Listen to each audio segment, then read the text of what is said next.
Welcome to SNTV Telugu. నేను మాధురి. మహిళా సాధికారత ఈ మాటని చాలా తరచుగా వింటూ ఉంటాం.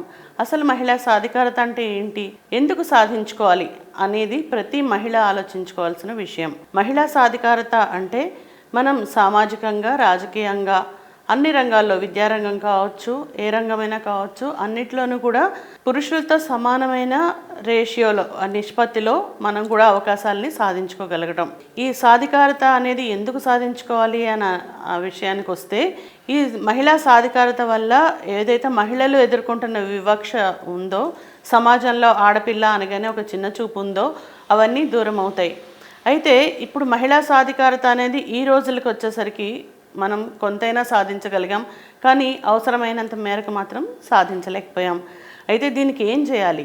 ప్రతి మహిళ సాటి మహిళకి ఒక ప్రోత్సాహాన్ని అందించాలి. విద్య, అది ఏ రకమైన విద్య అయినా కావచ్చు, సాంకేతిక విద్య కావచ్చు, లేదా వృత్తి విద్య అయినా కావచ్చు, ఏ విద్యలోనైనా సరే ప్రతి మహిళ సాటి మహిళకు కనుక ఒక సహకారాన్ని, ప్రోత్సాహాన్ని అందించినట్టయితే ఏ మహిళ అయినా సాధించలేదంటూ ఏది ఉండదు.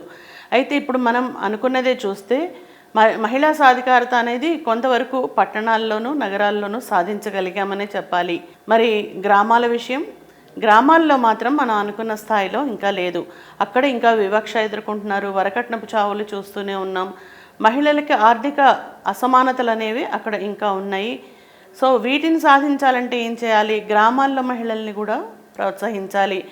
వాళ్ళలో విద్య పెరగాలి, చదువుకునే వాళ్ళ శాతం పెరగాలి. ఎవరైతే విద్యార్థికులు ఉన్నారో ఇప్పటికే, వారు మిగతా వాళ్ళ దగ్గరికి వెళ్ళి ఎవరైతే చదువుకోలేదో వాళ్ళని విద్య వైపు ప్రోత్సహించడం, వాళ్ళకు కూడా ఉద్యోగాల్లో అవకాశం కల్పించడం వంటివి చేసినప్పుడు పేదరికం కూడా దేశానికి సంబంధించి మొత్తంగా ఎంతో ఉపయోగం జరుగుతుంది. అది ఏ విధంగా అంటే, ఆర్థికంగా ఎదగాలన్నా, ఒక దేశం పూర్తి పరిపుష్టిని పొందాలంటే మహిళలు కూడా ఒక తమ వంతు సహాయంలో 50% ఇవ్వాల్సి ఉంటుంది.